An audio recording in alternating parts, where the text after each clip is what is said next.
Good morning, everybody, and welcome to Across the Desk. My name is Elizabeth Plouffe, and I am the host of Across the Desk. I am so excited today to welcome, dun, dun, dun, we have Amy Widows and Lisa Livingston on behalf of the MentorAbility program, which Spiro Careers Canada has just recently joined. Very excited about that. So welcome, Amy and Lisa. Thank you. Thank you. Thanks for having us. Amy's like, I'm not sure about this. So what we're going to be jumping into today, MentorAbility is an amazing program that specifically focuses on developing opportunities to have matches between people in the community and employers. Is that the basic upshot? They're going to give you far more detail because they are the experts in this since 2019, and we are relatively new to the table. So Amy is the diversity and inclusion specialist with Odin for the past 2 years. So tell us a little bit about that role, Amy. Well, I'm one of 4 diversity and inclusion specialists actually with Odin across the province. We are a member network organization. We currently have over 140 members within our organization who are all in the business of supporting employment opportunities for people across the province. My actual role consists of working with both service agencies and businesses to increase capacity, resources, knowledge, to be able to hire and retain employees who have a disability. Awesome. Working with the service agencies, we work with them to be able to provide those employees to those companies and to be able to work with them and build relationships. We had a recent, so Paulette and I had a recent conversation with the Advanced Manufacturing Supercluster up in Milton. And one of the things they talked about was the talent pool and how dried up it is, and how hiring somebody with a disability can really help solve that problem. So that's one of the messages I know MentorAbility works on sharing as well, that we have this entirely amazing untapped talent pool that can help solve a lot of employment gaps. Actually, we've worked pretty intensely in that community with a manufacturer there, and we're able to work with that company to create a really innovative pipeline to a talent pool in Milton, Ontario, because when I last checked, it was a 0% unemployment rate in Milton. So the labor pool is quite dried up.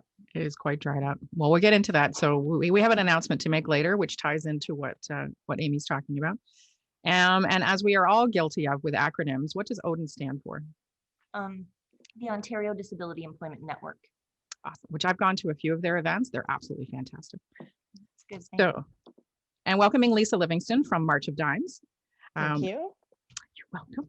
And and so March of Dimes, I mean, it's so funny because I don't remember a time in my life where March of Dimes wasn't a thing. And that could be because it's been around since 1949 and I'm a little younger than that. But tell me a little bit about the morphosis with March of Dimes, because it's undergone a few changes and is now offering with the vision to create a society inclusive of people with physical disabilities. I mean, tell me a little bit about your role as Regional Employment Services Manager.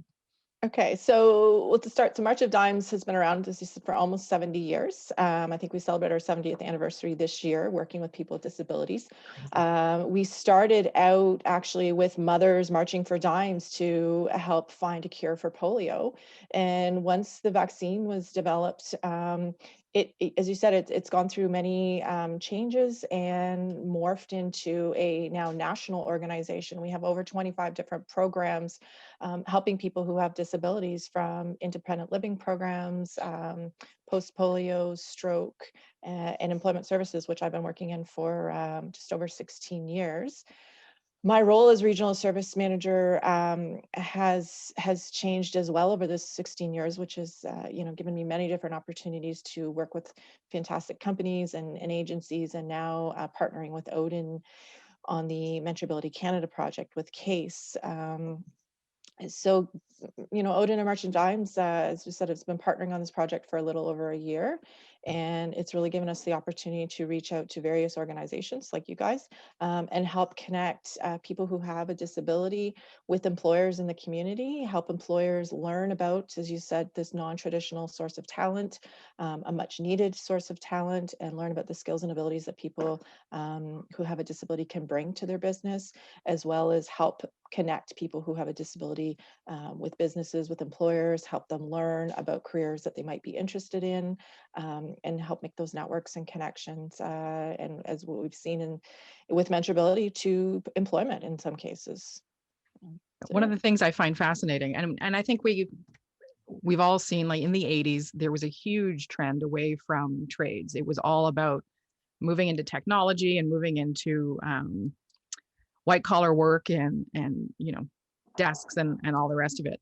And it's interesting so my son's on the spectrum, and when it's quite fascinating process when you have somebody who has a diagnosis, you go through the traditional career counseling model.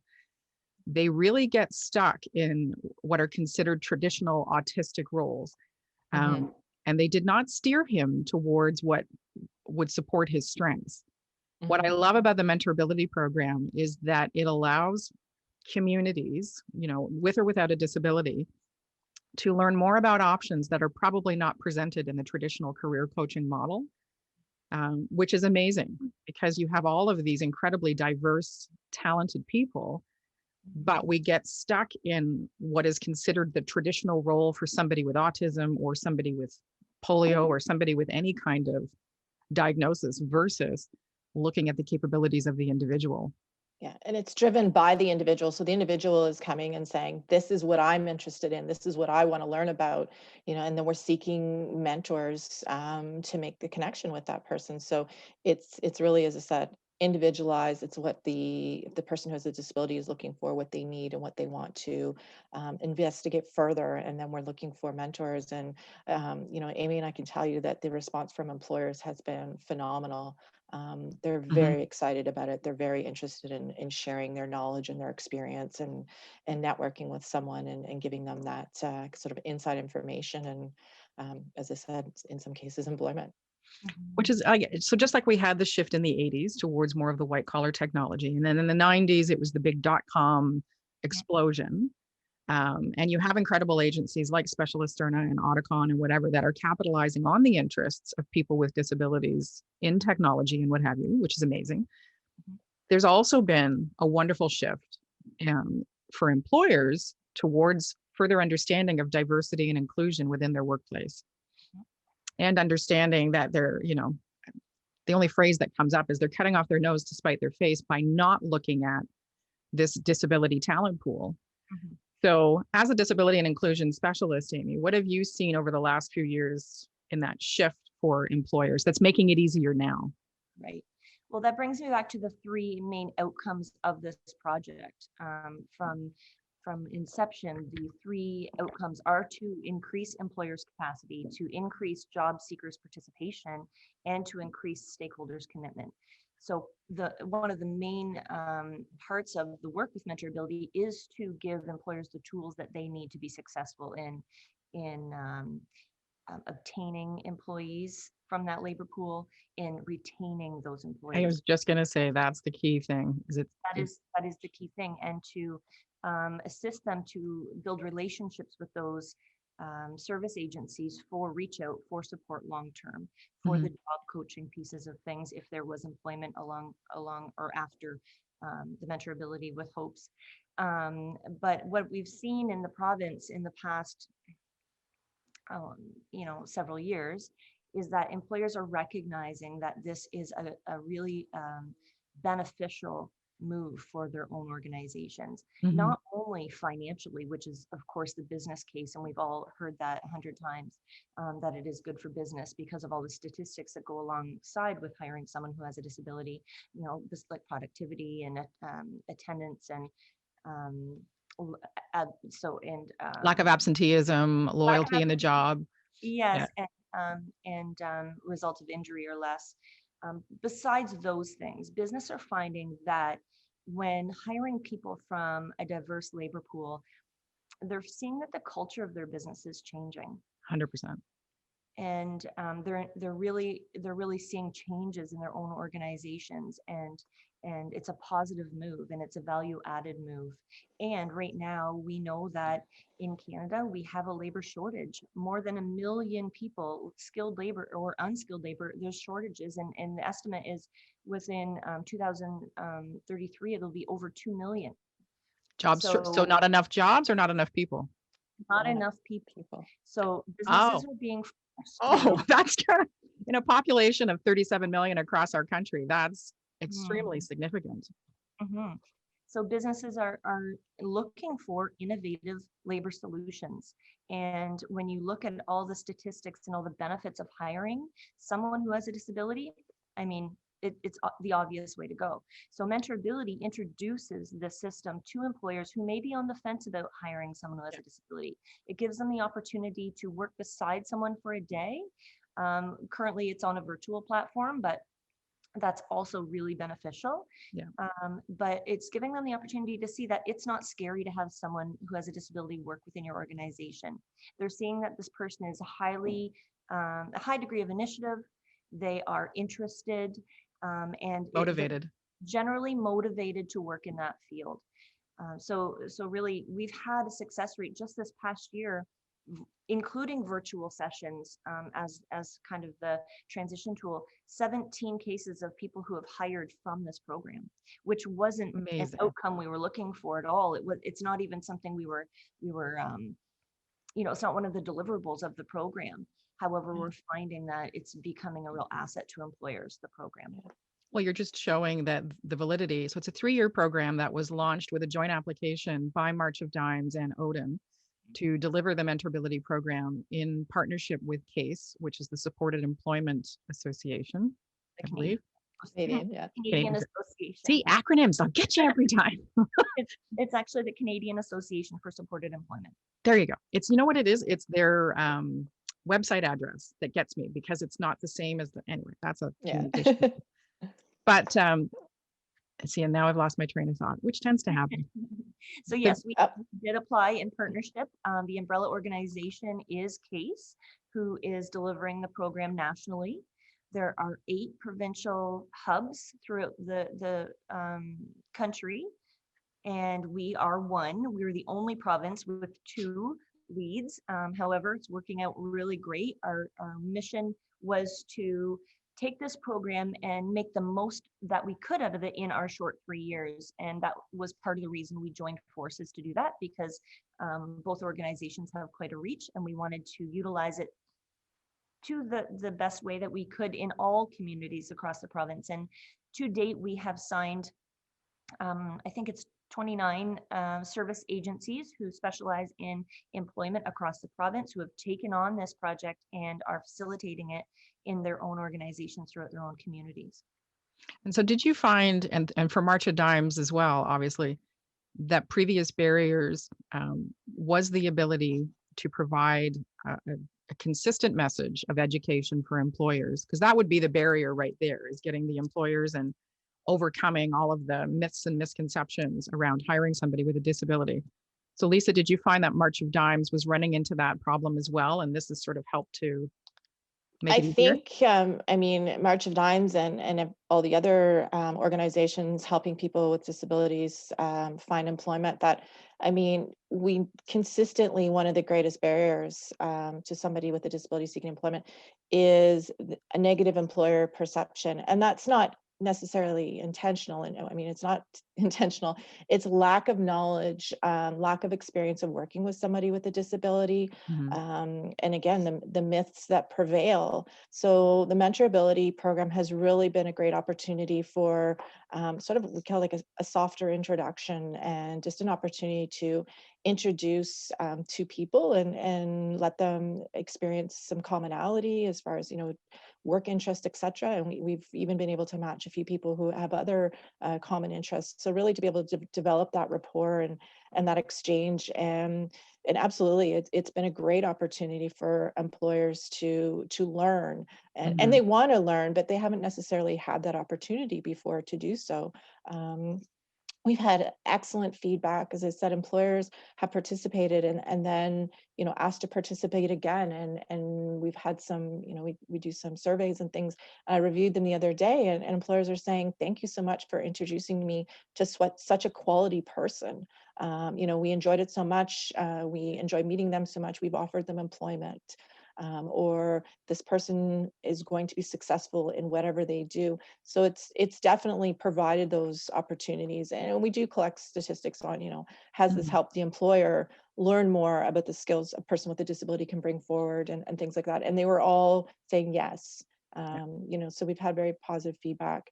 But yeah, absolutely. I think it's been a great tool for many organizations to sort of overcome that unintentional barrier, negative perception. Yeah. Yeah. And it's been interesting as well, because as you were saying that, my thought process was, I worked with the Autism Job Club for the past 3 years off and on. And of course, having a son myself on the spectrum, you see firsthand what happens to their self-confidence and their self-esteem and everything else as they go through the job search process. And you keep trying the traditional routes because that's all there is. Yeah. And I watched my son for 2 years trying to get a job and following the traditional path. And because we didn't know. And I guess when we started, MentorAbility wasn't being offered the way it is now. When he's been working now for close to 2 years at Dollarama.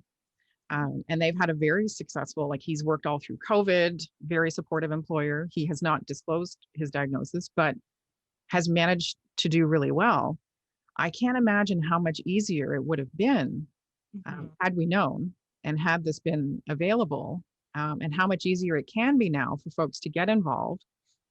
And when I'm on the calls with the service providers, the enthusiasm for the program and the dedication to making this successful is quite inspiring. I mean, we're still at early stages at Spiro, so we're getting there.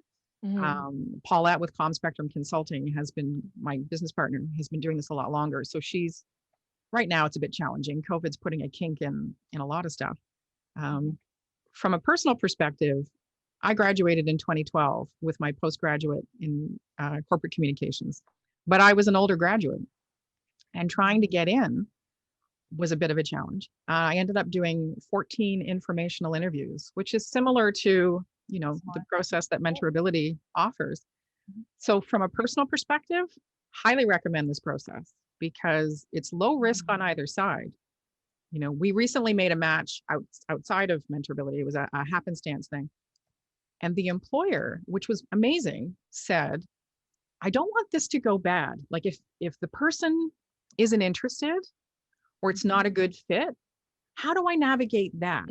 And I thought, holy moly, that's amazing that you have that awareness and concern that it might not be a fit, could be a fit for you, but the employee or potential candidate just might have decided, this isn't a great thing for me. So the reduction of risk is amazing. Yeah. We have one of our organizations who utilizes MentorAbility for exactly that or very similar reasons. So the agency has used MentorAbility as well as sort of that last test or the warm test. Yeah. So the person has identified a position or that they're interested in, and what they've done is they've set up a MentorAbility match, and it really allows the person to go in and check it out and not feel that they have to quit. They're not having that negative experience of, oh, I've gone in, I've accepted the job, and now I've gotten here on day one and thought, I don't like this. This isn't the right environment for me. I don't want to do this.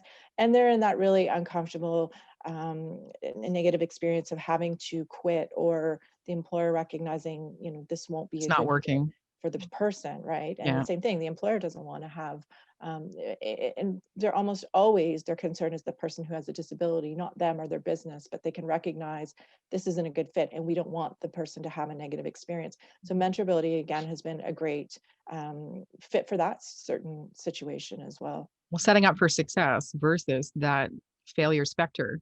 Nothing wrong with failing. I'm a huge proponent of failing because if you're failing, you're trying. But I also don't have a disability.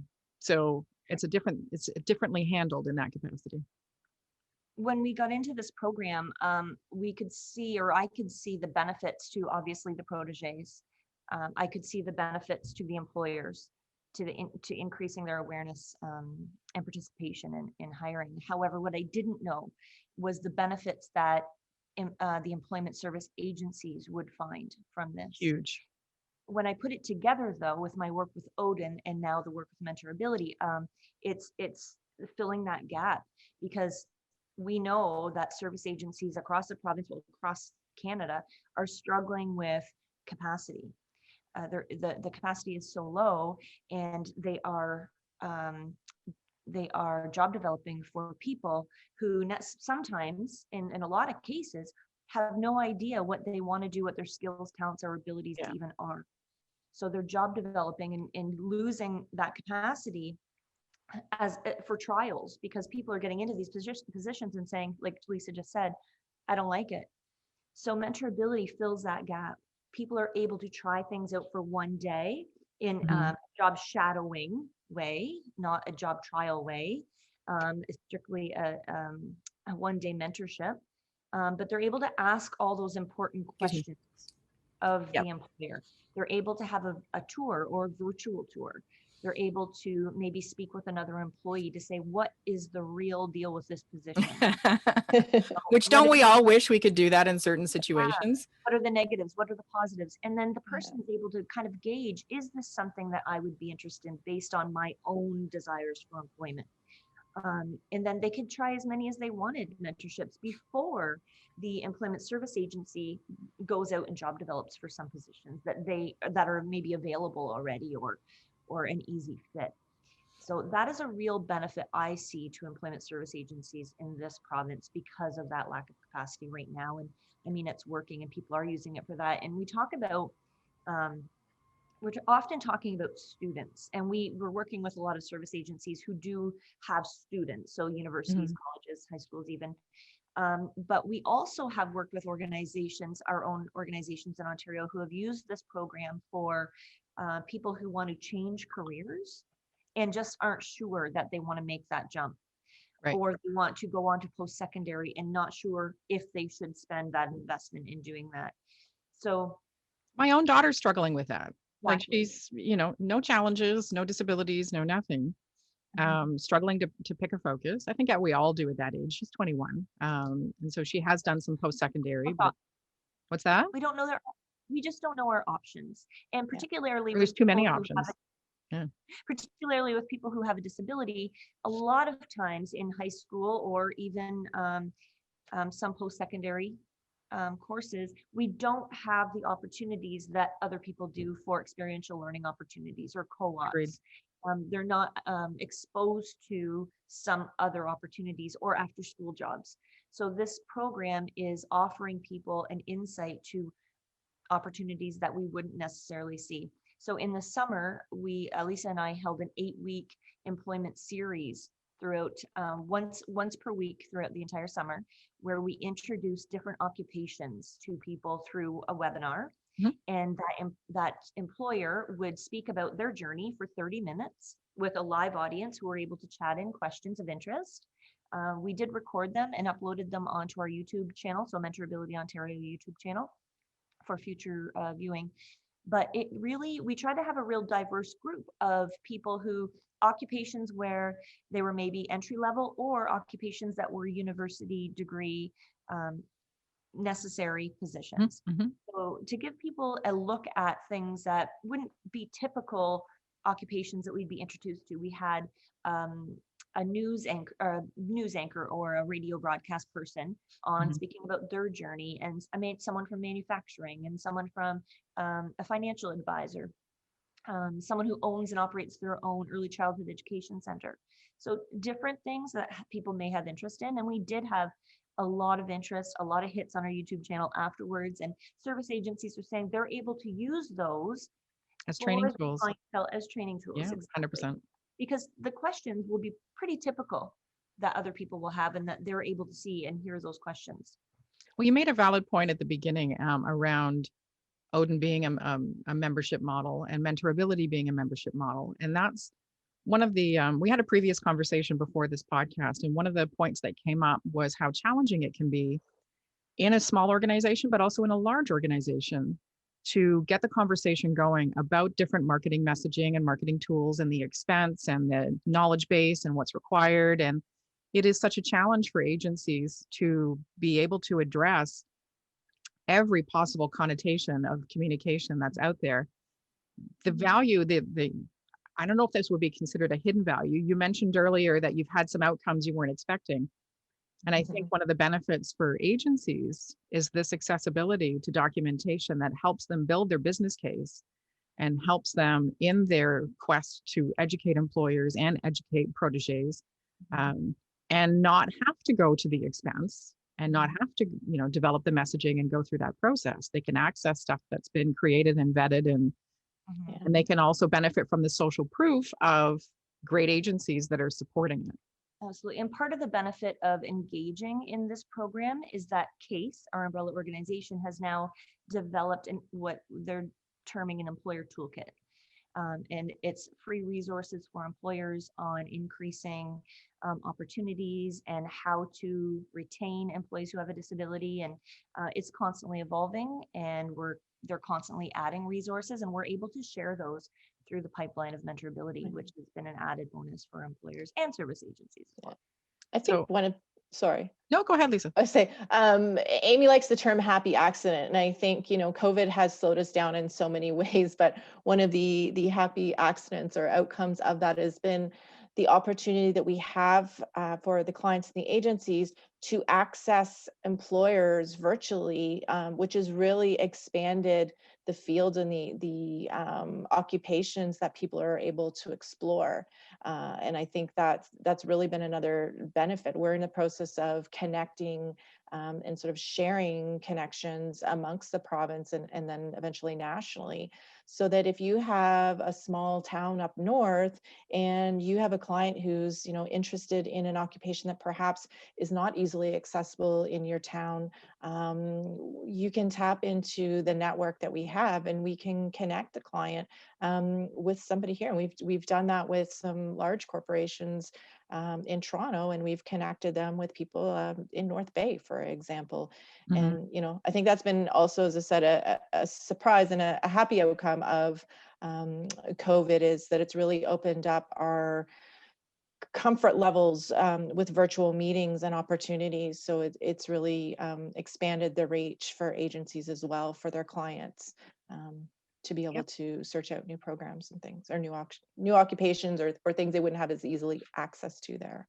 And it's funny that you say that, because I just had a conversation yesterday with somebody that I've known since I was born. And her grandson is on the spectrum, 22, but they live up in Timmins, and trying to access services, and they're figuring out now that he might be interested in accounting. And he's got an autism diagnosis and anxiety and what have you. So I was brainstorming with her on how I can connect her. And this would be perfect, because he has anxiety around taking that first step towards any kind of post-secondary education, because he doesn't know if it's the right move, and so you just, happy days. We've got finance and accounting mentors ready to go. Well, I tell you, we'll be having a conversation after the podcast. There you go. Another happy accident. Yeah. So our national partners, we have many opportunities. We have 3 large national partners who have, the sky's the limit in those huge organizations as to what kind of mentorships are available, and finance happens to be one of them. And we've actually already placed someone in a mentorship within a national organization. We'll talk after. Yeah. They've been really struggling. Yeah. One at a time, lady. Sorry, we talked about culture a little bit ago, and we know that the statistics, back to the statistics, that companies who engage in inclusive hiring are 8 times more productive. But I just want to tell you one quote that we first received when we just started the program in 2019. Actually, Lisa assisted in this mentorship and with North 49 in Toronto. It's a book company, and he provided us a quote, but just the last line of it was that his company's morale is at its highest during mentoring times. Yeah. Of course, my phone's ringing at the same time. Go ahead. I know one of the things we struggle with when we go to training sessions and things like that, and oftentimes they're providing us with stats from, south of the border, which is great, but we're always looking for local stuff. And aside from MentorAbility, I've been managing a project with Amazon, actually helping them to hire people who have disabilities and Oh, I saw retain. that. Yeah. So that's been really exciting, but I wanted to mention it because firsthand, so I have to do reports and things for them, and firsthand, I have seen the stats, come to life in this program, because the people who have been hired who have a disability through this program, they have the same, if not better, productivity. They have lower attrition rates, and they have higher attendance rates. And this has been shown, in the States through the program that they've been running for several years. But as I said, we've been running it here for a year and a half, and it's just brought it to life. Like, those stats have literally come to life in this program, and I can see it. And I've been running some training sessions for their managers. And at the end, when I said, do you have any questions? And they said, no, I don't have any questions, but I want to thank you for bringing this. That's got to be a nice little. We've had it where literally the manager came and he said, we have this particular client, we'll call him Mark, and Mark has this amazing personality and energy. So we've actually decided to move Mark from, a position where he's working alone to a position where he has to bounce around to other stations to make sure they have what they need, because we want him to bring his energy and his personality to everybody else. And we have another. Oh, that's so cool. So I know. So the program is the Amazon AWSP, which is the Alternative Workforce Supplier Program. Yes. Yes, and I saw a link, so I actually had it all bookmarked and up here, so that's why I had it there. Yeah, but I mean, I just wanted to bring that up because it's, as I said, it's just brought it to life. We're always looking for Canadian stats, and last week I had a manager saying, again, same gentleman, different manager, saying, his personality is just so infectious. When I'm having a bad day, I seek him out on the other side. You know how big the Amazon warehouse buildings are. He will literally seek this guy out just because it will brighten his day. So, those are happy accident. And as I said, the business case and the bottom line are definitely important. But it's those things that, make me love what we do, and because keep you going. Yeah, it's not. So we got about 3-4 minutes left. Yeah. This is not a small amount of effort that these ladies are bringing to the table to keep this 3-year project going, and to engage with, service providers like myself and employers, and they're doing this in addition to their full-time role. They say if you want something done, give it to somebody who's already busy. So True. This isn't a small amount of energy that Amy and Lisa are investing, and that alone speaks volumes about the value, of the program, and what MentorAbility could not only do for you as an individual if you're listening, but if you as an employer. As Amy mentioned earlier, we're kind of on the fence about what this would look like for you. MentorAbility gives you that opportunity to access this talent pool, to have a vetted match. This is not a random situation. You have support, you have coaching, you have all kinds of stuff coming behind you.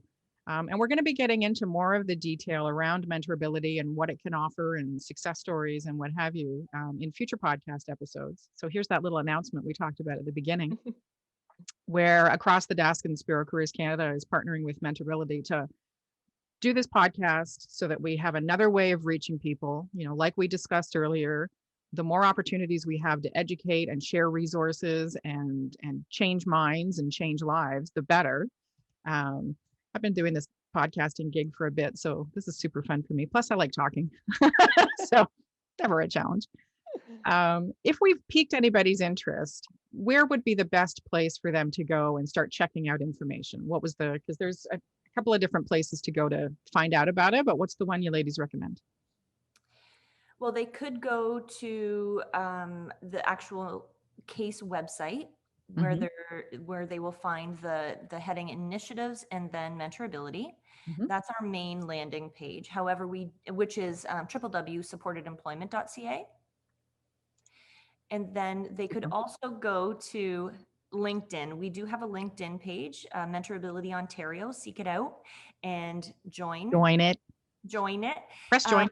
I am doing a very diligent duty to keep that as updated as possible with the information as well as success stories. So I'm trying to share out a diverse sampling of what the success stories have looked like across the province through all the service agencies engagement that they've been sharing with us. The latest being a newest hire in Ottawa with a carpenter. You're giving away you're giving away the good stuff. We have lots of success stories, but that one is the latest, and it was published in the Capital magazine in Ottawa, which I'm really happy about, because it's being recognized not only within our social service world, but also within the city of Ottawa, which I find very, very beneficial for us. Why are people going to tune in if you give away the secret sauce now? Come on now. They can also find Lisa or I on our own websites, mine being the Ontario Disability Employment Network and hers being March of Dimes Canada. Yeah. odennetwork.com. And then I'm on your new site, Lisa. Employment services site. Yes. Yes. MODC employmentservices.ca. And this site is specifically dedicated to employment services through the March of Dimes. So we'll have links and all of that stuff in the blog post and accompanying tweets and things. But let me reassure you that this is a situation where you have access, if you are interested in becoming a protege, if you are interested in becoming an employer, if you are interested in becoming a service provider in this network, you will not be disappointed. The level of support and resources available is worth your time checking out, because it makes your job easier in the long run. And that's what we're here for.